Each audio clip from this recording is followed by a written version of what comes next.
ഈശോ മിശിഹായ്ക്ക് സ്തുതിയായിരിക്കട്ടെ. പ്രിയ കൂട്ടുകാരെ, ഇന്ന് ഓഗസ്റ്റ് മാസത്തിലെ ആദ്യത്തെ ഞായറാഴ്ച. ഇറ്റലിയിലെ മദർ എവുജിനിയ എലിസബത്തോ എന്ന് പറയുന്ന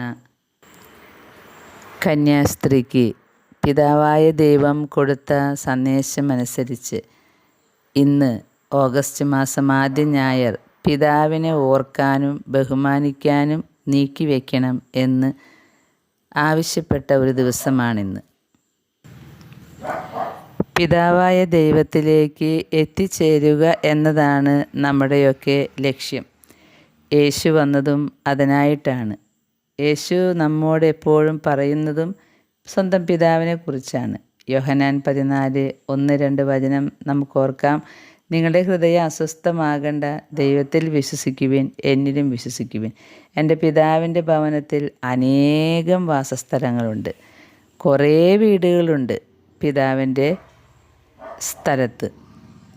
പിതാവിൻ്റെ അടുത്ത് കുറേ വീടുകളുണ്ട്. അത് നമുക്കായിട്ട് ഒരുക്കിക്കൊണ്ടിരിക്കുകയാണ്. നമ്മൾ അവിടേക്ക് ചെന്ന് പറ്റണം. ആ യാത്രയാണ് നമ്മുടെ ഈ ലോക ജീവിതം. പ്രിയ കൂട്ടുകാരെ, ഇന്ന് നമുക്ക് പിതാവായ ദൈവത്തെ പ്രത്യേകമായി ഓർക്കാം. ഇത് പറയുമ്പോൾ പല ചോദ്യങ്ങളും എതിർ ചോദ്യങ്ങളും മനസ്സിൽ വരും. പിതാവായ ദൈവത്തിൻ്റെ അല്ലേ എല്ലാ ദിവസവും? എല്ലാം പിതാവിൻ്റെ തന്നെയല്ലേ? പിന്നെന്തിനാണ് ഇങ്ങനെയൊരു പ്രത്യേകമായൊരു ദിവസം? അത് പിതാവായ ദൈവം ഈ സിസ്റ്ററിന് കൊടുത്ത സന്ദേശത്തിൽ പറയുന്നു. എനിക്ക് ഇങ്ങനെ ഒരു പ്രത്യേക ദിവസം എനിക്ക് വേണ്ടി മാറ്റിവെക്കണം എന്നത് എൻ്റെ ആഗ്രഹമാണ്. പാപമാകാത്തത് എന്തും നന്മയ്ക്കാണെങ്കിൽ നമുക്ക് അനുകരിക്കാം. അതുകൊണ്ട് തന്നെ ഈ ഒരു സന്ദേശത്തിന് നമുക്ക് വില കൽപ്പിക്കാം. ഒന്നുമല്ലെങ്കിലും നമ്മെ സൃഷ്ടിച്ച പിതാവായ ദൈവത്തെ ധ്യാനിക്കാനല്ലേ പറയുന്നത്. ഒരു ദിവസം പിതാവിനെക്കുറിച്ച് ധ്യാനിച്ചാൽ പിതാവിന് വളരെ സന്തോഷമാകുമെങ്കിൽ ആ സന്ദേശം നമ്മൾ ശിരസാ വഹിച്ചാൽ ദൈവം നമ്മെ അനുഗ്രഹിക്കും.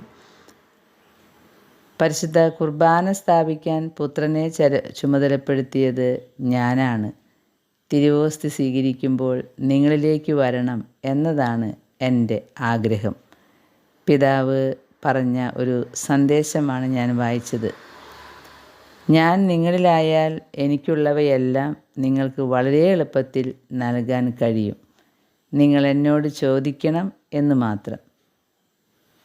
ഈ കൂദാശ വഴി നിങ്ങൾ ഞാനുമായി വളരെ അടുത്ത ബന്ധത്തിലാകുന്നു. ആ കൂദാശയാണ് പരിശുദ്ധ കുർബാന. പരിശുദ്ധ കുർബാനയിലൂടെയാണ് പിതാവുമായിട്ട് നാം വലിയ ബന്ധത്തിൽ ആയി തീരുന്നത്.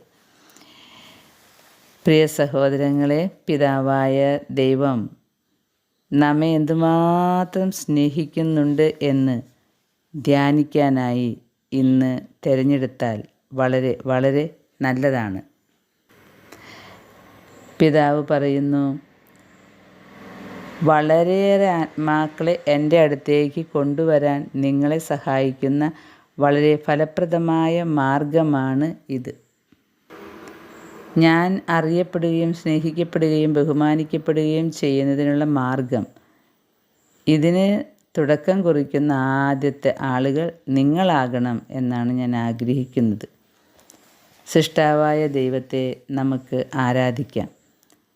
നാം ദൈവത്തെ കാണുന്നില്ലെങ്കിലും ദൈവം നമ്മെ എപ്പോഴും നോക്കിക്കൊണ്ടിരിക്കുകയാണ്. നമ്മുടെ പിന്നാലെ വന്ന് നമ്മെ സ്നേഹിക്കുന്ന ദൈവം. അതുകൊണ്ടല്ലേ പിതാവിൻ്റെ വാക്ക് ലംഘിച്ച് ആദ്യത്തെ അനുസരണക്കേട് കാട്ടിയ ആദത്തെയും ഹവ്വായെയും പർദീസായിൽ നിന്ന് പുറത്താക്കിയിട്ട് കെരൂബുകളെ കാവൽ നിർത്തിയ പിതാവ് വീണ്ടും എന്തിനാ എത്തിച്ചു നോക്കാൻ പോയത്? തൻ്റെ സൃഷ്ടികളോടുള്ള, തൻ്റെ മക്കളോടുള്ള വലിയ കരുണ, വലിയ സ്നേഹം. അതുകൊണ്ടാണ് പിതാവ് അടച്ചു പുറത്താക്കിയ ഈ മക്കളെ എന്താണ് ചെയ്യുന്നത് എന്ന് നോക്കാനായി ഇറങ്ങി വന്നത്. അതിൻ്റെ ഫലമായാണല്ലോ രക്ഷകനെ നമുക്ക് കുർബാനയാകാൻ വിട്ടുതന്നത്. ഇങ്ങനെയാണ് സ്വർഗപിതാവ്. ഞാനിവിടെ എൻ്റെ ഒരു അനുഭവം പങ്കുവയ്ക്കുകയാണ്. ഞാനിത് നിങ്ങളോട് പങ്കുവച്ചിട്ടുള്ളതാണ് എന്നാണ് എൻ്റെ ഓർമ്മ. 26 വർഷങ്ങൾക്ക് മുൻപ് ഞാൻ ആത്മഹത്യ ചെയ്യാമെന്ന തീരുമാനമെടുത്ത സമയം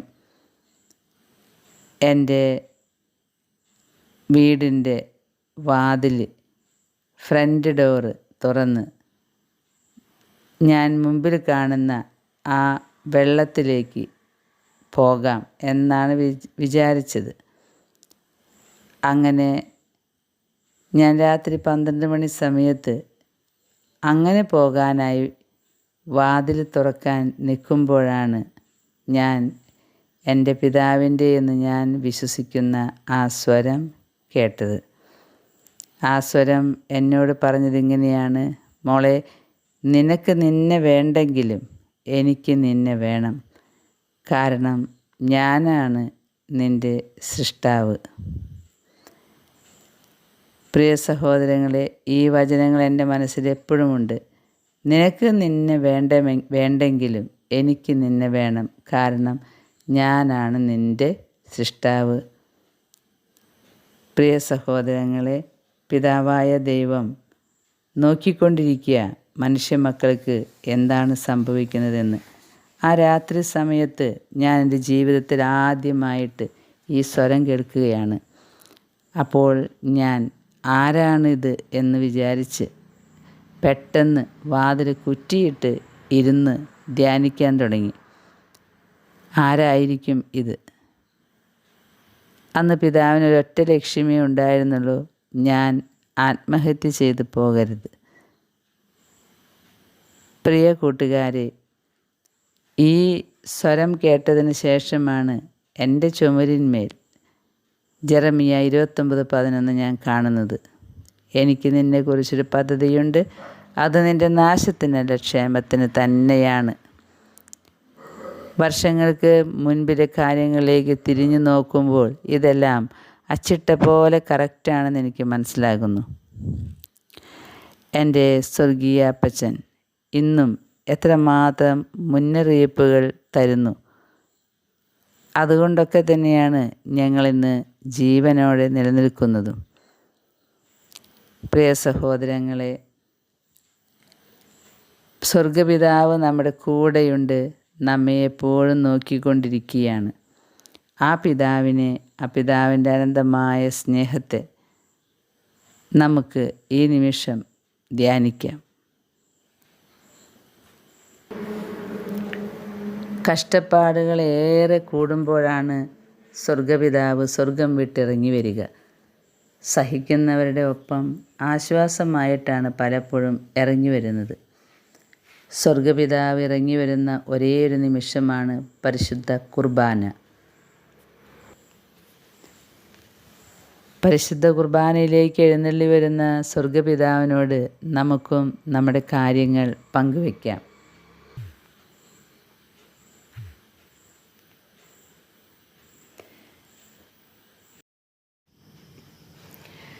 ഇന്ന് പിതാവായ ദൈവത്തിൻ്റെ അനന്തമായ സ്നേഹത്തെ ധ്യാനിക്കാം. പരിശുദ്ധ കുർബാനയിലും സ്വർഗപിതാവിൻ്റെ സാന്നിധ്യം എപ്പോഴും നിലനിൽക്കുന്ന നമ്മുടെ ജീവിതത്തിലും നമ്മൾ പിതാവിനെ എന്തുമാത്രം ഓർക്കുന്നുണ്ട്. നമ്മുടെ സൃഷ്ടാവിന് ഈ കന്യാസ്ത്രീ അമ്മയോട് പിതാവ് എപ്പോഴും യാചിക്കുന്നത് നിങ്ങളെന്നെ സ്നേഹിക്കുക എന്നാണ്. നിങ്ങളുടെ കൂടെ വസിക്കാൻ എനിക്ക് എന്തിഷ്ടമാണെന്നോ എന്നാണ്. എപ്പോഴും സൃഷ്ടിയുടെ സ്നേഹം കിട്ടാൻ യാചിച്ചു നിൽക്കുന്ന ഒരു പിതാവ്. പ്രിയ കൂട്ടുകാരെ, നമുക്കിന്ന് സ്വർഗപിതാവിനെ മാത്രം ഓർത്തിരിക്കാം. എല്ലാ ദിവസവും ഇങ്ങനെ ഓർക്കേണ്ടതാണ്. നമ്മളിങ്ങനെ ഓർക്കാത്തത് കൊണ്ടായിരിക്കും പിതാവ് ഒരു ദിവസമെങ്കിലും എന്നെ ഓർത്ത് എനിക്കായി മാറ്റിവെക്കണം എന്ന് പറയുന്നത്. പിതാവായ ദൈവം മദർ വിജിനിയമ്മയോട് ഇങ്ങനെ പറഞ്ഞിട്ടുണ്ട്: എന്നെ പിതാവ് എന്ന് ഒരു തവണയെങ്കിലും വിളിക്കുന്നവർ നശിച്ചു പോവില്ല. തിരഞ്ഞെടുക്കപ്പെട്ടവരോടൊപ്പം അവർക്ക് നിത്യമായ ജീവിതം ഉറപ്പാക്കാം. നമുക്ക് പിതാവായ ദൈവത്തെ, പുത്രനായ ദൈവത്തെ, പരിശുദ്ധാത്മാവായ ദൈവത്തെ, ത്രിയേക ദൈവത്തെ പ്രത്യേകമായ വിധം ബഹുമാനിക്കുന്ന ഭക്തി ഇന്നു മുതൽ നമ്മുടെ ജീവിതത്തിലേക്ക് കൊണ്ടുവരാം. സ്വർഗപിതാവ്, ത്രിത്വേക ദൈവം, പിതാവിൻ്റെ സ്നേഹം, എന്തുമാത്രം പിതാവ് നമ്മെ സ്നേഹിക്കുന്നു, നമ്മളോ എന്തുമാത്രം സ്നേഹം നമ്മൾ തിരിച്ചു കൊടുക്കുന്നുണ്ട്. എപ്പോഴും പിതാവിന് ഇഷ്ടമില്ലാത്തത് ചെയ്യുമ്പോൾ നമ്മൾ സൃഷ്ടാവിനെ ദ്രോഹിക്കുകയാണ് എന്ന് എപ്പോഴെങ്കിലും ചിന്തിക്കാറുണ്ടോ? പ്രിയ കൂട്ടുകാരെ, നമുക്ക് നമ്മുടെ സൃഷ്ടാവിനെ സ്നേഹിക്കാം, നമ്മുടെ സ്വർഗീയ അപ്പച്ചനെ, നമ്മെ കാത്തിരിക്കുന്ന നമ്മുടെ സ്വർഗപിതാവ്. എന്ന് എൻ്റെ മാർഗത്തിലേക്ക് എൻ്റെ മകൾ, എൻ്റെ മകൻ തിരിച്ചു വരും എന്ന് കാത്തിരിക്കുന്ന പിതാവ്. പിതാവായ ദൈവം പറയുകയാണ്, മനുഷ്യമക്കളോട് എനിക്കുള്ള സ്നേഹത്തിൻ്റെ ഒരു തെളിവാണ് കുരിശിൽ നിങ്ങൾ കാണുക. വിശുദ്ധ ബൈബിൾ തുറന്നു നോക്കിയാൽ മതി. ക്രൂശിത രൂപത്തിലേക്കും സക്രാരിയിലേക്കും പരിശുദ്ധ കുർബാനയിലേക്കും നോക്കിയാൽ മതി. ഞാൻ നിങ്ങളെ എത്രമാത്രം സ്നേഹിച്ചുവെന്ന് നിങ്ങൾക്ക് മനസ്സിലാകും. നമുക്ക് പരിശുദ്ധ കുർബാനയിൽ പിതാവിനെ കാണാം. പുത്രൻ്റെ തിരുശരീര രക്തങ്ങൾ ഏറ്റുവാങ്ങാൻ സ്വർഗം വിട്ട് എഴുന്നള്ളി വരുന്ന പിതാവ്. ആ തിരുശരീര രക്തങ്ങൾ മനുഷ്യൻ്റെ പാപങ്ങൾക്ക് പരിഹാരമായാണ് പുത്രൻ അർപ്പിക്കുന്നത്. പിതാ, പുത്ര, പവിത്രാത്മനെ നമുക്ക് ഇന്ന് മനസ്സിൽ കൊണ്ടുവന്ന് മരണം വരെ ആരാധിക്കാം, സ്നേഹിക്കാം, എന്നും പിതാവിനോട് സംസാരിക്കാം. നമ്മുടെ ഓരോരുത്തരുടെയും ജീവിതത്തിലെ ഏറ്റക്കുറച്ചിലുകളെല്ലാം പിതാവ് തരുന്നതാണ്.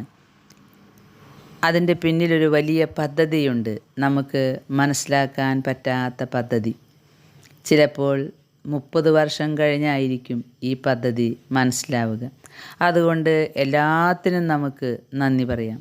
ചിലപ്പോൾ അകാല മരണം വീട്ടിൽ സംഭവിച്ചിട്ടുണ്ടാകാം. ചിലപ്പോൾ വലിയ രോഗം വന്നിട്ടുണ്ടാകാം. ആരും ചിലപ്പോൾ നമ്മെ സ്നേഹിച്ചിട്ടുണ്ടാകില്ല. സാമ്പത്തിക ബുദ്ധിമുട്ടും വരുത്തിയിട്ടുണ്ടാകാം. എല്ലാത്തിൻ്റെയും പിന്നിൽ പിതാവായ ദൈവത്തിൻ്റെ സ്നേഹമുള്ള കരങ്ങളാണെന്ന് നമുക്കോർക്കാം. സ്വർഗപിതാവിനെ നമുക്ക് ആരാധിക്കാം. മരണം വരെ മനസ്സിൽ നിന്നും വിട്ടുപോകാതിരിക്കാൻ നമ്മുടെ പിതാവിനെ നമ്മുടെ ഹൃദയത്തിൽ പ്രതിഷ്ഠിക്കാം. ദൈവം നമ്മെ അനുഗ്രഹിക്കട്ടെ. ആമേൻ.